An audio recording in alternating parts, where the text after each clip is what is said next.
Assalamualaikum warahmatullahi wabarakatuh. Halo anak-anak kelas 10, bagaimana kabar kalian hari ini? Tentunya Ibu berharap semoga selalu dalam keadaan sehat dan tetap bersemangat ya. Sebelumnya kenalan dulu dengan Ibu. Nama Ibu adalah Ibu Inayatun Nikmah. Kalian bisa panggil saya Ibu Ina. Saya dari PPL IAIN Kudus tahun 2021. Nah, pada kesempatan kali ini kita akan membahas tentang ruang lingkup biologi. Next ya. Oke, kita perhatikan gambar yang ada di sini. Ini kira-kira gambar apa ya? Oke, kalian sudah perhatikan ketiga gambar tersebut? Mari kita uraikan satu persatu ya. Yang pertama, itu adalah gambar seorang wanita yang berada di laboratorium.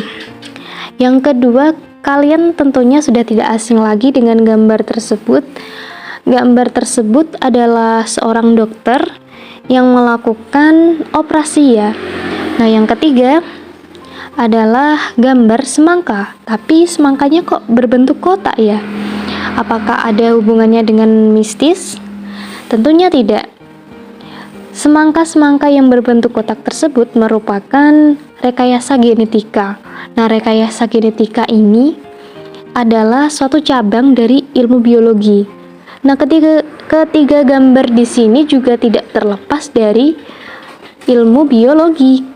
Maka dari itu, hari ini kita akan membahas tentang ruang lingkup biologi itu tadi ya.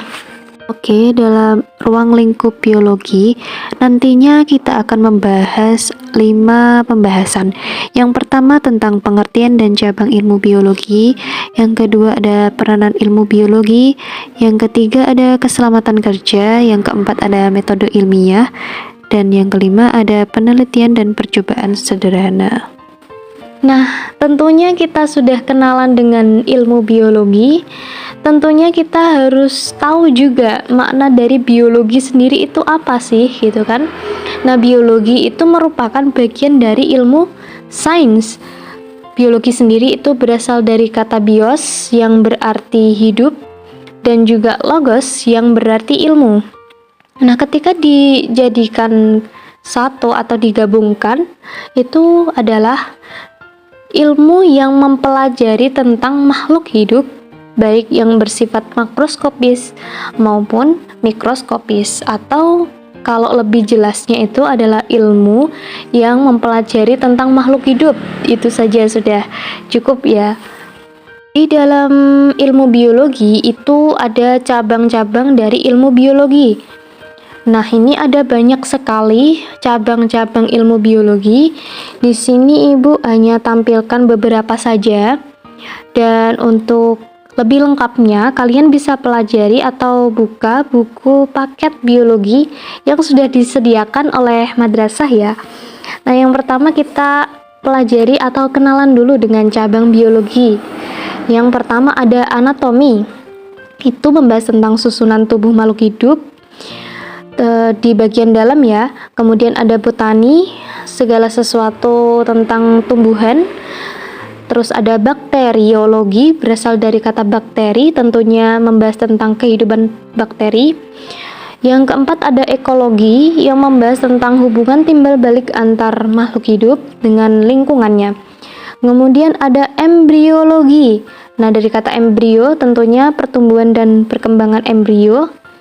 Ada entomologi yang membahas tentang serangga, fisiologi yang membahas tentang fungsi alat tubuh makhluk hidup. Kemudian ada genetika yang berasal dari kata gen, artinya sifat menurun atau pewarisan sifat ya. Kemudian ada histologi. Histologi itu jaringan tubuh makhluk hidup. Ada mikologi. Mikologi itu membahas tentang jamur.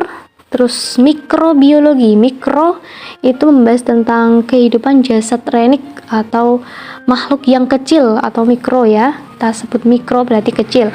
Terus ada morfologi. Morfologi itu membahas tentang susunan tubuh makhluk hidup di bagian luar. Kalau ada parasitologi itu membahas tentang parasit ya. Kemudian ada patologi, membahas tentang gejala dan penyebab penyakit. Paleontologi, fosil dan juga penyebaran waktunya. Sitologi, struktur dan juga fungsi sel. Ada taksonomi, pengelompokan makhluk hidup. Virologi, virus ya, membahas virus. Zoologi, zoo berasal dari kata zoo ya, artinya membahas tentang hewan. Dan zoogeografi, penyebaran hewan di muka bumi. Oke, yang selanjutnya ada peranan biologi. Sudah kenal dengan biologi, sudah tahu cabang-cabangnya. Tentunya biologi juga punya peran yang sangat besar gitu. Terutama perkembangan ilmu biologi itu sudah menyumbangkan berbagai usaha untuk mensejahterakan kehidupan manusia dalam berbagai bidang. Nah, penelitian dan penemuan dalam bidang biologi itu juga bertujuan meningkatkan kesejahteraan manusia. Kita juga bisa ambil contoh dari terdekat dan terbaru di saat ini, yaitu adanya virus COVID-19 ya tentunya. Nah, virus COVID-19 itu menimbulkan banyak sekali permasalahan ya. Dan kalian juga tidak asing lagi mestinya dengan apa yang namanya vaksin COVID-19. Nah, vaksin tersebut merupakan salah satu peran biologi dalam bidang kedokteran. Nah, kita akan bahas bidang apa saja sih yang dibahas di dalam biologi. Secara sekilas ada beberapa bidang yang bisa kita pelajari. Untuk bidang yang pertama adalah bidang pertanian. Nah, dengan menerapkan ilmu botani, fisiologi, anatomi, dan genetika, petani itu dapat memilih dan menghasilkan jenis tumbuhan yang bersifat unggul, atau kita bisa juga membudidayakan tanaman untuk menghasilkan tanaman yang lebih bagus kualitasnya dan juga lebih unggul. Nah, di sini ada beberapa contoh. Yang pertama ada hidroponik. Tentunya sudah tidak asing lagi dengan metode budidaya seperti ini. Hidroponik itu merupakan budidaya tanaman dengan memanfaatkan air tanpa menggunakan media tanah. Nah, yang kedua ada kultur jaringan. Di sini adalah suatu metode untuk mengisolasi bagian dari tanaman, baik itu sel atau jaringannya yang digunakan, kemudian ditumbuhkan dengan kondisi yang aseptik atau kondisi yang steril. Dengan apa? Dengan tujuan agar menghasilkan bibit yang lebih unggul. Nah, yang ketiga ada rekayasa genetika. Rekayasa genetika ini juga merupakan budidaya tumbuhan atau tanaman sehingga menghasilkan tanaman yang dikehendaki. Contohnya bisa pengen bentuknya kotak, bentuknya segitiga, maupun bentuknya itu bundar. Yang kedua adalah bidang peternakan. Dengan menerapkan beberapa cabang biologi seperti zoologi, fisiologi, anatomi, embriologi, taksonomi, dan genetika, maka para peternak itu dapat menghasilkan bibit yang lebih unggul dan juga berkualitas. Nah, di sini ada 3 contoh. Yang pertama ada budidaya ayam petelur. Di sini diharapkan telur-telur yang dihasilkan itu memiliki mutu yang unggul dan juga berkualitas. Kemudian ada budidaya hewan kurban. Di sini juga diharapkan daging kurbannya itu memiliki kualitas yang tinggi juga. Terus kemudian ada cloning hewan. Nah, agak asing ya mungkin dengan kata cloning hewan. Nah, cloning hewan sendiri itu adalah suatu metode yang digunakan untuk membuat tiruan yang sama persis dari suatu makhluk hidup dengan menggunakan kode DNA. Jadi membuat tiruan hewan seperti yang diinginkan dengan cara menggunakan kode DNA. Tujuannya itu untuk apa? Tujuannya untuk melestarikan makhluk hidup yang hampir punah. Yang ketiga ada bidang farmasi. Nah, bidang farmasi, kalau kita dengar kata farmasi, maka identiknya kita akan berpikir tentang obat-obatan ya. Nah, tujuan dari bidang farmasi itu memang salah satunya adalah pembuatan obat-obatan untuk menyembuhkan penyakit pada manusia. Selanjutnya ada pembuatan hormon insulin ya. Di sini insulin itu adalah hormon alami yang diproduksi oleh pankreas di dalam tubuh. Nah, ketika makan, pankreas itu akan melepaskan hormon insulin yang memungkinkan tubuh untuk mengubah glukosa menjadi energi di dalam tubuh. Nah, ketika si insulinnya ini sudah tidak berfungsi, maka perlu adanya hormon insulin buatan agar dapat tetap bertahan.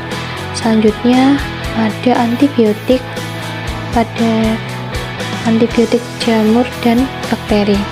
Nah, antibiotik di sini kegunaannya untuk mengobati infeksi dari bakteri maupun jamur tertentu.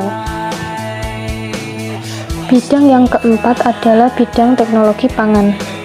Adapun contoh peranan biologi dalam bidang teknologi pangan yaitu pembuatan makanan dan juga minuman yang memanfaatkan mikroorganisme. Contohnya di sini adalah pembuatan nata de coco. Nata de coco sendiri itu berasal dari bakteri Acetobacter pseudomonas. Yang kedua ada pembuatan yogurt. Di sini berasal dari bakteri Lactobacillus bulgaricus. Yang ketiga ada pembuatan keju. Nah, keju ini berasal dari bakteri Lactobacillus lactis. Bidang yang kelima adalah bidang kedokteran. Tentunya kalian juga sudah tidak asing lagi dengan bidang kedokteran, dan tentunya bidang kedokteran itu pasti identik dengan ilmu biologi. Nah, kita juga akan membahas contoh-contoh peranan yang diterapkan dalam bidang kedokteran, peran ilmu biologi dalam bidang kedokteran. Yang pertama, kita lihat gambar yang pertama ada bedah plastik. Bedah plastik itu adalah cabang ilmu biologi yang fokus pada perbaikan jaringan tubuh atau kulit yang mengalami kerusakan. Contohnya itu misalkan terkena luka bakar, kemudian kecelakaan, terus ada tumor, atau bisa jadi penyakit bawaan dari lahir seperti itu. Nah, yang contoh yang kedua itu adalah metode KB. Saya kira kalian juga tidak asing lagi dengan metode KB atau keluarga berencana. Metode KB itu adalah program skala nasional untuk menekan angka kelahiran dan mengendalikan pertambahan penduduk dari suatu negara. Yang ketiga ada cangkok organ tubuh, atau lebih mudah dikenali itu adalah transplantasi organ. Gunanya untuk apa? Gunanya untuk memindahkan organ tubuh yang sehat dari seseorang untuk ditransplantasikan atau diberikan kepada orang yang memiliki masalah pada organ tubuhnya, dengan tujuan untuk menyelamatkan hidup seseorang. Nah, pada gambar tersebut itu adalah cangkok organ tubuh atau transplantasi pada mata. Next, selanjutnya pembahasan pada keselamatan kerja di laboratorium. Tentunya seorang biologi itu juga tidak asing untuk bekerja di laboratorium. Nah, pada saat melakukan kerjaan di laboratorium itu ada beberapa hal yang perlu diperhatikan. Yang pertama ada anjuran dan tata tertib di dalam laboratorium. Yang kedua ada alat-alat keselamatan kerja.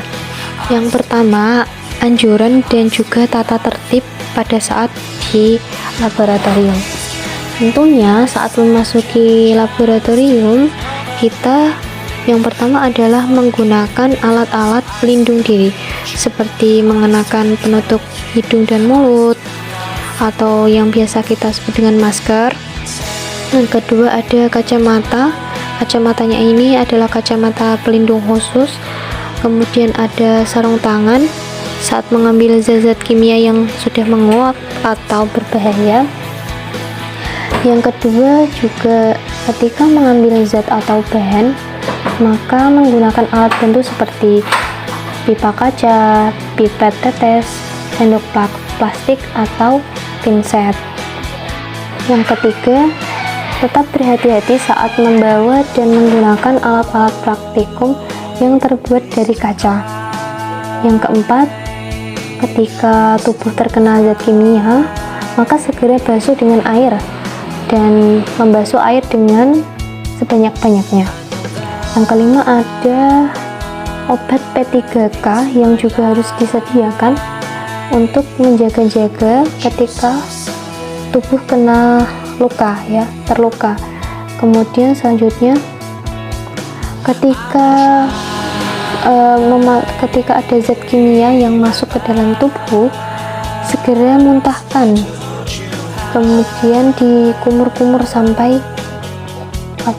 sampai banyak ya, jangan sampai ditelan. Kemudian jangan mencium zat kimia secara langsung karena ada beberapa zat kimia yang juga berbahaya ketika dicium langsung, bahkan sampai menyebabkan kematian juga. Nah, di sini perlu yang namanya kehati-hatian dalam melakukan kerja di laboratorium. Nah, selanjutnya ada arahkan mulut tabung menjauhi badan ketika memanaskan zat di dalam tabung reaksi.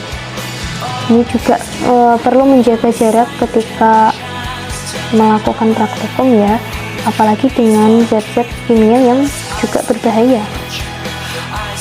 Kemudian jika terjadi kebakaran, segera padamkan kebakaran atau tutup dengan lap tebal yang sudah dibasahi dengan air.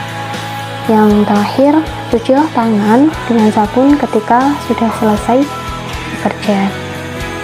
Oke, sekian pembahasan pada pertemuan hari ini. Jika kalian ada pertanyaan yang ingin disampaikan, silahkan kalian tulis komentar di Google Classroom ya. Saya tunggu pertanyaan kalian di Google Classroom. Sekian, wassalamualaikum warahmatullahi wabarakatuh.